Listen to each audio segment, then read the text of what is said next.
Le journal. Merci de choisir Radio Gabon pour vous informer. Bienvenue à cette édition d'information. Les titres du journal. Lancement dès le lundi 15 juin 2020 d'une grève générale illimitée. C'est ce qui ressort du point de presse donné à Libreville par le SYNAPEF, syndicat national des professionnels des eaux et forêts. Il réclame la réhabilitation et le paiement de la prime sectorielle dont il bénéficiait. Audience à la primature, le premier ministre chef du gouvernement a dévisé avec l'ambassadeur d'Égypte au Gabon. Au centre de cet échange, la relance et l'engagement de la coopération entre le Gabon et l'Égypte malgré un contexte mondial marqué par la crise sanitaire du Covid-19. Rendre leur environnement salubre, c'est l'objectif visé par l'association dénommée le Cercle de réflexion des jeunes de Nzengayon, Nouvelle Cité, à travers l'opération Retroussons les manches. Puis en sport football, reprise ce 11 juin 2020 du championnat national de première division d'Espagne et déjà les commentaires des férus du ballon rond fusent leur réaction dans cette édition d'information. Voilà pour les titres. Le saviez-vous ? Il existe des gestes simples à connaître pour empêcher la propagation du coronavirus. On les appelle les gestes barrières. Quels sont-ils ? Se laver fréquemment les mains avec un désinfectant à base d'alcool ou de l'eau et du savon. En cas de toux et d'éternuement, couvrez la bouche et le nez avec le coude fléchi ou un mouchoir. Jetez immédiatement le mouchoir et lavez-vous les mains. Évitez tout contact étroit avec une personne ayant de la fièvre et de la toux. Saluez sans se serrer la main. Évitez les embrassades. Nettoyez les objets et les surfaces souillées. Si vous présentez des symptômes de la grippe, fièvre, toux, éternuement, difficulté à respirer, ne vous rendez pas dans une structure sanitaire ou chez votre médecin traitant. Appelez le 1410.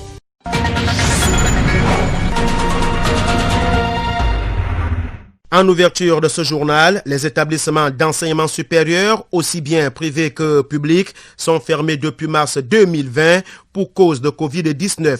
Une reprise des activités académiques spécifiques est prévue le 15 juin prochain. Comment les étudiants de l'université Omar Bongo et ceux des grandes écoles perçoivent-ils cette mesure gouvernementale?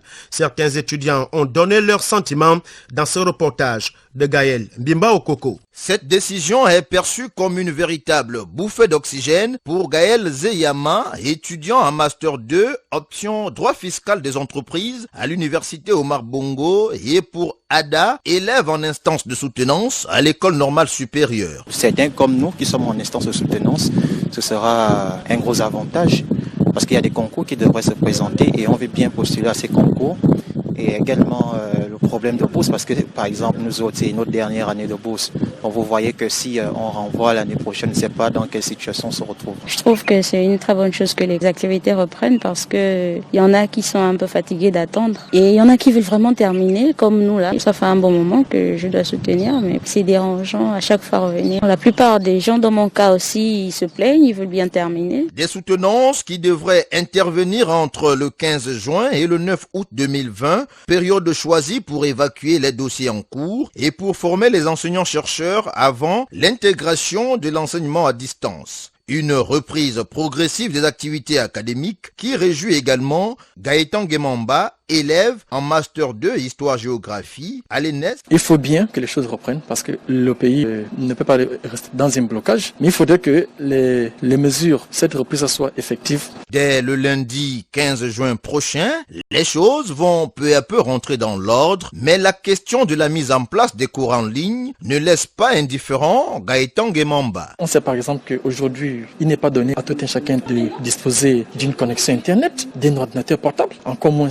d'un smartphone. Donc, je vois qu'il y a peu de probabilités que tout le monde puisse suivre de manière uniforme ces cours dits en ligne. Pour faire respecter ce nouveau calendrier académique, des réunions sont en ce moment en cours entre des responsables des établissements et enseignants. La sérénité semble se dessiner en pointillé au ministère des Eaux et Forêts, où le syndicat national des professionnels du ministère éponyme a annoncé le mercredi 10 juin 2020 à Libreville le lancement dès le lundi 15 juin 2020 d'un mot d'ordre de grève générale illimitée si le paiement de la prime sectorielle dont il bénéficiait n'est pas réhabilité. Le SYNAPEF demande également le relèvement de leurs fonctions de certains responsables du ministère actuellement en poste.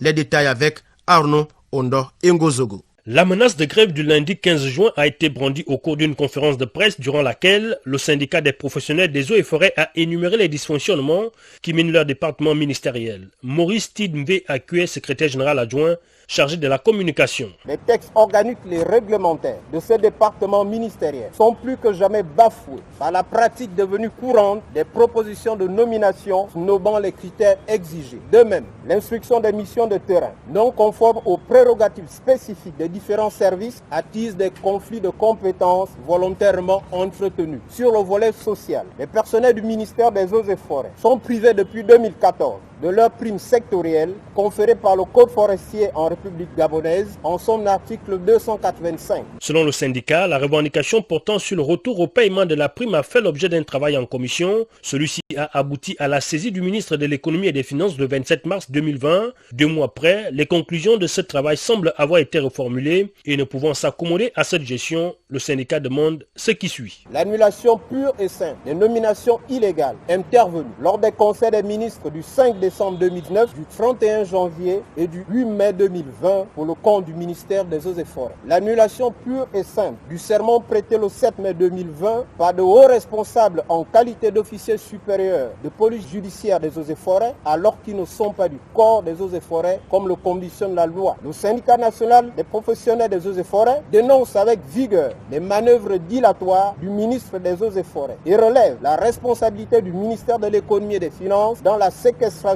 de la prime sectorielle logée au Trésor public dans le compte spécial riche numéro 4705 831L. Aussi demande-t-il le paiement de cette prime des personnels des eaux et forêts. Si ces points de revendication ne sont pas réglés, le syndicat des professionnels des eaux et forêts lancera le 15 juin 2020 une grève générale illimitée. Fermé le 12 avril dernier dans le cadre du confinement destiné à freiner la propagation du coronavirus, puis rouvert 2 semaines plus tard pour éviter l'effondrement d'une économie au plus mal. Les commerces non alimentaires ont encore été invités à mettre la clé sous le paillasson. Comment expliquer ces contradictions du gouvernement qui semble dépassé par la tournure de la crise sanitaire liée au coronavirus? Charles Nestonkani. La question qu'il faut d'abord se poser est celle de savoir si les commerces non alimentaires, c'est-à-dire les quincailleries, les friperies, les magasins de vente d'appareils électroniques, les prêt-à-porter, pour ne citer que ceux-là, sont-ils les seuls foyers de contamination du virus? Et s'ils l'étaient, ne le seraient-ils pas au même titre que les commerces alimentaires et autres marchés qui drainent beaucoup de monde, parfois sans respect des mesures barrières comme la distanciation physique? En décidant de ne fermer qu'une catégorie de commerce, n'y a-t-il pas là un traitement différencié au détriment de certains opérateurs économiques qui tirent déjà le diable par la queue depuis près de 2 mois? Devant toutes ces interrogations, le gouvernement qui, au nom du réalisme, avait opté en avril dernier pour la reprise de l'activité économique parce que n'ayant pas les moyens d'un confinement strict et prolongé, semble faire machine arrière quand il décide de ne fermer que ces commerces dont il avait lui-même ordonné pourtant l'ouverture. Une décision contraire à l'appel du Premier ministre Julien Korbekale qui demandait aux populations d'apprendre à vivre désormais avec le virus en faisant preuve de vigilance et de responsabilité personnelle. Car il s'agit de relancer l'économie du pays déjà au plus mal avec le coup de grâce porté par la lutte contre le coronavirus, puisque les prévisions dévoilées pour les jours à venir font état d'une chute vertigineuse de la croissance de près de 4% l'année dernière à 0,2% cette année. En décidant de refermer donc cette catégorie de commerce, le gouvernement semble donc ramer à contre-courant de cette décision de reprendre l'activité économique du pays, puisque la propagation du coronavirus ayant amorcé depuis sa phase de contamination communautaire, avec une généralisation désormais à travers le pays, n'est plus le seul fait des commerces, qu'ils soient alimentaires ou non, sauf à vouloir que cette fermeture ou refermeture devienne un goulot d'étranglement pour de nombreux commerçants vivant uniquement de leur activité, et donc un coup dur pour l'économie du pays en général, surtout que le coronavirus, selon les experts, ne disparaîtra pas aussi rapidement qu'on l'espère. Merci Charles Nestonkani pour toutes ces informations. C'est parce que l'insalubrité à Libreville est une préoccupation majeure que les membres de l'association dénommée le Cercle de réflexion des jeunes de Nzengayon, Nouvelle Cité, ont décidé de s'y atteler à travers une opération dite « Retroussons les manches », laquelle consistait à nettoyer l'environnement immédiat des populations de ce quartier du 6e arrondissement de Libreville. Reportage Edgar Kaba. 6e arrondissement de la commune de Libreville. Nous sommes à Nzingayon, Nouvelle Cité. Et à cet endroit, le collectif du cercle de réflexion des habitants de cet espace géographique ont compris la nécessité d'assainir leur environnement immédiat. Coup de pelle, tronçonneuse, machette, brouette, botte, bavette, portée convenablement et surtout la motivation et l'envie de nettoyer ont animé ces jeunes de Nzingayon, Nouvelle Cité dans l'accomplissement de cette tâche. En cette période de crise sanitaire, Richard Ombango, né du coin, se prononce sur la pertinence de ce geste. Par exemple, ce matin, nous avons eu à faire la croisade contre l'insalubrité en récurant les caniveaux, en procédant à couper de l'herbe un peu partout et améliorer le quotidien et donc notre environnement. Et le point fort là-dedans, c'est que nous avons eu des ruelles ici qui sont impraticables depuis plus de 30 ans et je pense qu'avec la volonté de ces jeunes qui sont très dynamiques, nous allons pouvoir mettre en place et les rendre praticables en toute saison. Voici un peu le point fort et le rêve de ces jeunes. Et nous comptons sur la volonté de tous pour que nous puissions aller de l'avant. Voilà peut-être des actions qui pourraient attirer l'attention de la classe dirigeante du pays.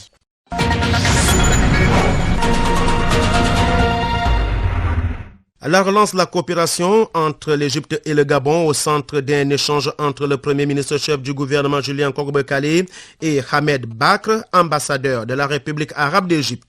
Au cœur de cet échange, la coopération entre les deux États marquée par la pandémie du Covid-19 et la continuité de la coopération dans les domaines militaires, des infrastructures et de l'industrie. Le point avec Caroline Assoumou-Mombe.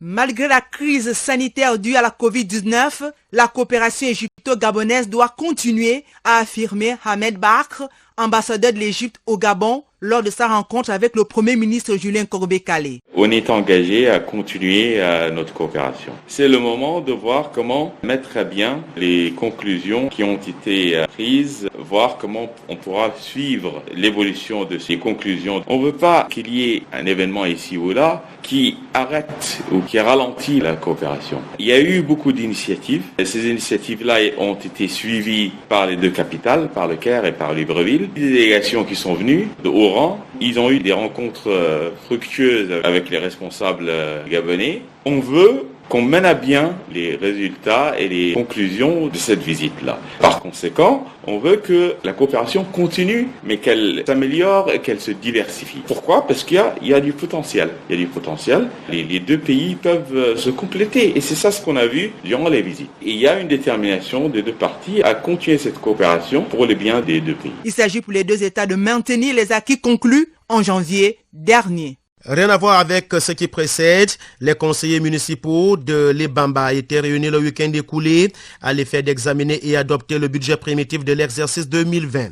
On retiendra qu'au terme des discussions, les conseillers n'ont pas pu s'accorder. Les 10 élus de l'opposition sur les 19 contre la municipalité ayant refusé de valider ce projet de budget. Les précisions avec Arnaud Ondoe-Ngozogo. La décision des élus municipaux de l'opposition de ne pas voter le budget primitif de la commune de l'Ebamba exercice 2020 se justifie par deux raisons. Leur représentant, Dieudonné Lembondo. Premièrement, nous avons examiné le budget pour pouvoir le voter, mais nous avons d'abord estimé qu'il était question qu'on nous fasse le compte rendu de la gestion antérieure 2019, puisque nous avions voté ce budget à 61 millions et il y avait des réalisations dans le cadre des investissements. Nous nous sommes rendus compte qu'un an après, nous ne voyons pas physiquement les investissements que nous avions énumérés. Plus grave, on nous fait quand même comprendre, malgré le fait que l'exercice est déjà passé, on avait enlevé quand même cette manne pour injecter dans un compte dont on essaie le propriétaire. En matière de recouvrement, il y a une recette qui a dû soulever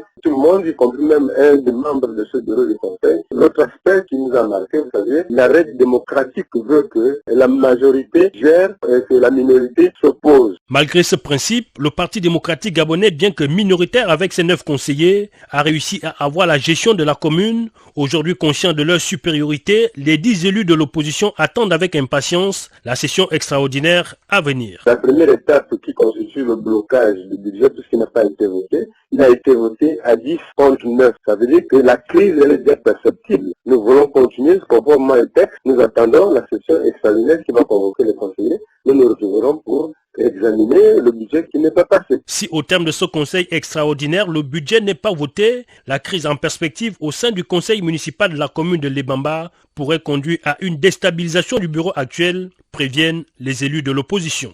Parlons du journaliste polyvalent. Il faut dire que ces dernières années, les journalistes gabonais se sont plongés dans l'univers de la technique. Dans certaines rédactions, on y retrouve des journalistes complets, entendez par là reporters, monteurs et preneurs de son et d'images.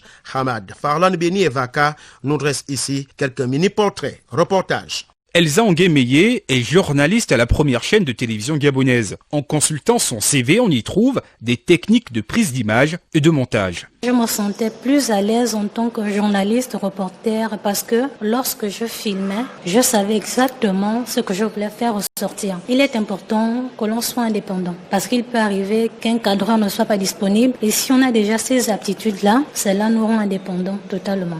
C'est une approche presque similaire avec Lordine Oyan-Guema. Cette reporter d'une chaîne privée de la place s'est concentrée dans l'apprentissage du montage audiovisuel qui s'est justifié par une volonté personnelle de devenir une journaliste reporter d'images. J'observais beaucoup comment les monteurs procédaient au montage des éléments JT et autres. À chaque fois qu'ils déplaçaient quelque chose, je posais des questions et on m'expliquait. Quand j'avais du mal par exemple à booster la voix, à corriger le son, à déplacer certains trucs, j'appelais quelqu'un, j'ai du mal à faire ça, il me montre, fais comme ça et c'est comme ça que j'ai appris, je me suis améliorée au fur et à mesure. Il peut arriver qu'un monteur soit absent. Moi-même, je procède au montage de mes éléments. Ne dit-on pas que c'est en forgeant qu'on devient forgeron. Cette polyvalence se retrouve aussi en radio. À seulement 6 mois passés à la rédaction de Radio Gabon, Gaël Mimo Koko est le deuxième journaliste de ce desk à mixer ses propres reportages, surtout lorsque la post-production est saturée.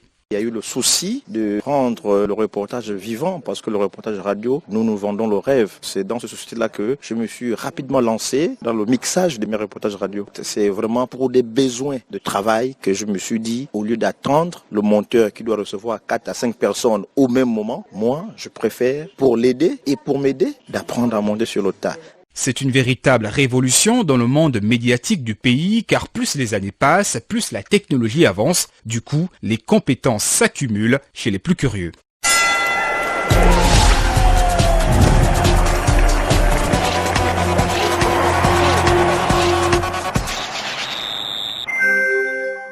La page de sport à présent et c'est avec vous, Chivarol Mokuyonkulu. Nous parlons de football avec la reprise ce jeudi 11 juin 2020 de la Liga, le championnat national d'Espagne de première division. Les matchs qui vont se jouer à huis clos. Effectivement, Fabien, c'est une très bonne nouvelle pour les amoureux du ballon rond qui vont retrouver ce jeudi le plaisir de suivre en direct les matchs de l'un des plus grands championnats d'Europe. Ils vont revoir Lionel Messi et compagnie évoluer sur les pelouses. Écoutons ce micro-trottoir réalisé par Edgar Kaba. Je suis content parce que le Barça va recommencer à jouer. Normalement non, puisque déjà il y a la maladie, le coronavirus, normalement on peut d'abord stopper tout ça là et essayer de gérer d'abord la maladie. Moi je comprends pas, pour moi c'est d'abord la maladie le plus important, le match de foot ne fuit pas. C'est vrai qu'on se porte tous au football, mais à un moment donné, il faut prendre les choses au sérieux. Donc c'est un peu ça. Donc vous n'êtes pas content de savoir que votre équipe va commencer à jouer? Non, vous l'équipe. Quelle équipe d'abord? Le Real de Madrid. Et donc vous n'êtes pas content de revoir sur le terrain? Pour le moment non, la tête chauffe, d'abord la maladie, que ça disparaît, pas ça tue des gens. Le football tue qui?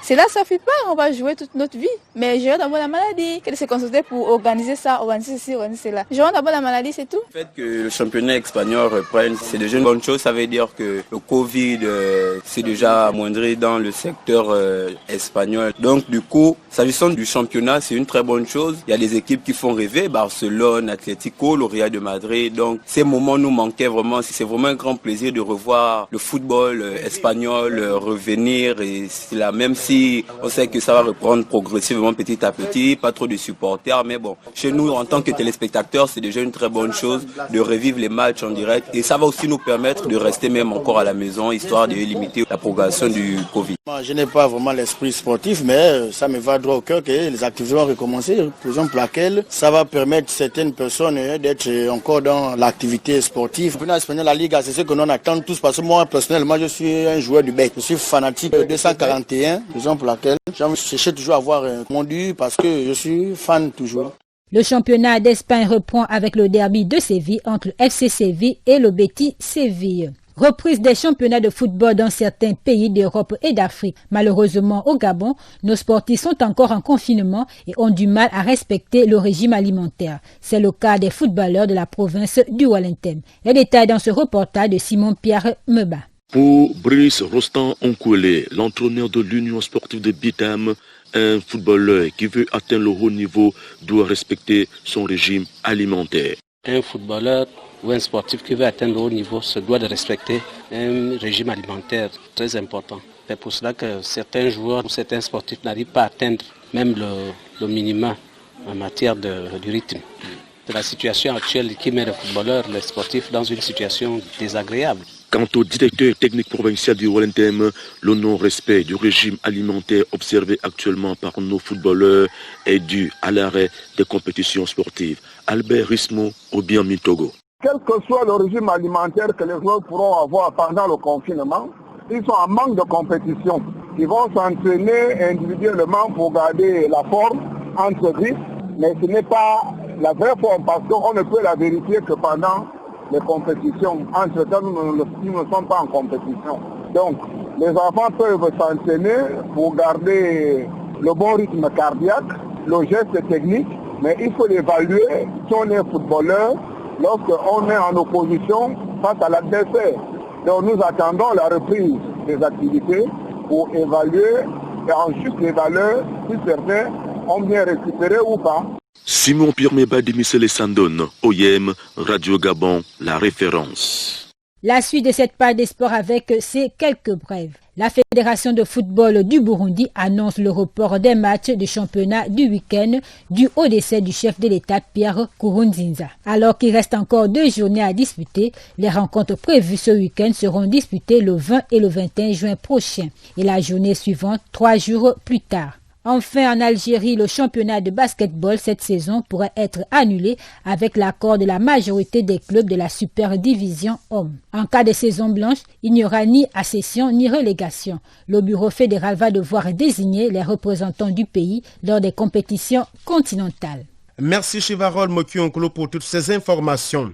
Avant de mettre un terme à ce journal, le rappel de ses principaux titres. Lancement dès le lundi 15 juin 2020 d'une grève générale illimitée. C'est ce qui ressort du point de presse donné à Libreville par le SENAPEF, syndicat national des professionnels des eaux et forêts. Il réclame la réhabilitation et le paiement de la prime sectorielle dont il bénéficiait. Audience à la primature, le premier ministre chef du gouvernement a divisé avec l'ambassadeur d'Égypte au Gabon. Au centre de cet échange, la relance et l'engagement de la coopération entre le Gabon et l'Égypte, malgré un contexte marqué par la crise sanitaire due au Covid-19. Rendre leur environnement salubre, c'est l'objectif visé par l'association dénommée le cercle de réflexion des jeunes de Nzengayon Nouvelle Cité à travers l'opération Retroussons les manches. Puis en sport football, reprise ce 11 juin du championnat de première division d'Espagne et déjà les commentaires des férus du ballon rond fusent dans ce journal. Vous avez écouté les réactions de certains supporters. Voilà, auditeurs de Radio Gabon, c'est ainsi que nous mettons un terme à cette édition d'information réalisée par toute l'équipe de la rédaction de Radio Gabon. Chivarol Mokui à la page de sport. Je suis Fabien Guillaume Kemvele. Merci de nous avoir reçus chez vous.